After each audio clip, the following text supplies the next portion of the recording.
Hello guys, কেমন আছো আপনারা? আমার নাম সুশা আর আপনারা দেখছেন সুবিধা ব্লগ। সো গাইস, আজকে আমি এসে পড়েছি একটি ব্র্যান্ড নিউ ব্লগে।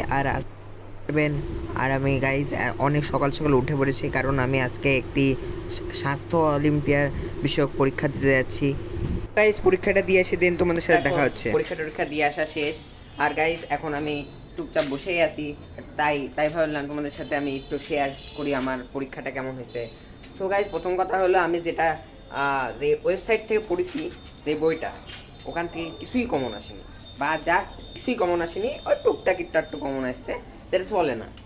তারপরে আমার যতগুলো বন্ধুরা ছিল, ওরা কেউই পারেনি কিছু। তারপর দেখা দেখি যে করবো, সেটাও করতে পারিনি। একটা রুমের ভিতরে 3জন গার্ড ছিল গাইস, তাহলে আপনারা ভাবতে পারছেন আমরা কীভাবে দেখা দেখি করবো। দেন হচ্ছে আমরা পরীক্ষা দিলাম, আর বলেছে হচ্ছে রেজাল্ট ওয়েবসাইটে জানা দেওয়া হবে। সো গাইস, এতটুকুই। আর তোমাদের এখন আমার এখানে আকাশের অবস্থা মোটামুটি বেশ খারাপই আছে, বৃষ্টি আসলে খুবই শান্তি পাবো গাইস, কারণ কিছুদিন ধরে প্রচণ্ড গরম পড়ছে। এই গরমের চোটে অবস্থা পুরো কাহিল হয়ে গেছে। সো গাইস, তোমাদের এই আকাশেরটা দেখাই তোমাদের আবার। এই যে গাইস দেখো, আকাশ প্রায় অনেকটাই অন্ধকার হয়ে আসছে। আপনারা তো তখন দেখলেনই যে হচ্ছে কতখানি মেঘ ছিল, আর এখন তো ওর চেয়েও খারাপ অবস্থা, এখন আরও মেঘ আসছে।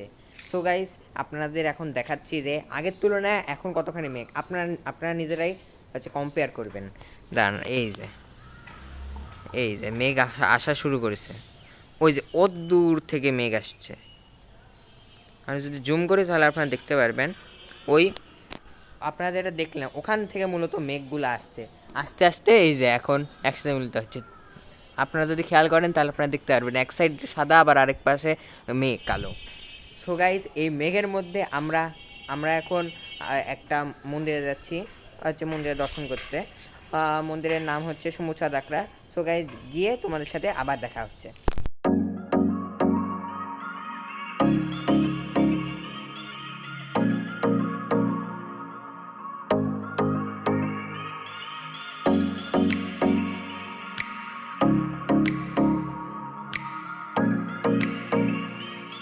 আর গাইস, এটা হলো মন্দিরের প্রবেশদ্বার। এই যে আমি এখন ঢুকছি,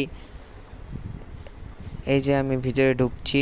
ভিতরে মূলত বাইরের জুতাটা খুলে ভিতরে ঢুকতে হবে, বাইরে লেখাই আছে। এই যে সামনে যে মন্দিরটা দেখছেন, এটার নাম হলো শম্ভুচাঁদ মন্দির। আর এদিকে একটা তুলসী বেদি আছে, তুলসী বেদির মধ্যে আপাতত লোকজন নাই। আজকে যেহেতু আমরা শুক্রবারে আসছি, তো এখানে লোকজন খুবই কম, এমনি তো লোকজন কমই থাকে। ওখানে লেখা আছে, আপনারা হয়তো বা দেখতে পারবেন ভালো করে। আমি সামনে যাই আর একটু ভালো করে দেখাচ্ছি আপনাদের। ওখানে লেখা আছে যে হচ্ছে মন্দিরের উপরে ওঠা নিষেধ। এই যে সামনে যেই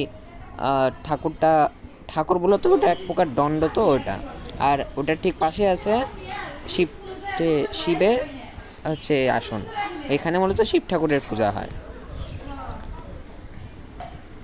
তারপর এদিক দিয়ে অনেক তুলসী গাছ আছে। তারপর এখানে টাইলস দিয়ে সুন্দর করে করেছে। আমি 1 মাস ধরে আসিনি। আর এখানে আছে একটা কালী মাতার স্থান।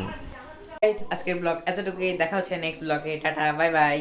और अगर तुम लोग नए हो तो सब्सक्राइब करो, वो जो लाल वाला बटन है उस पर फूट फेंक के मारो या फिर मोमबत्ती, मुझे नहीं पता, बस क्लिक हो जाना चाहिए।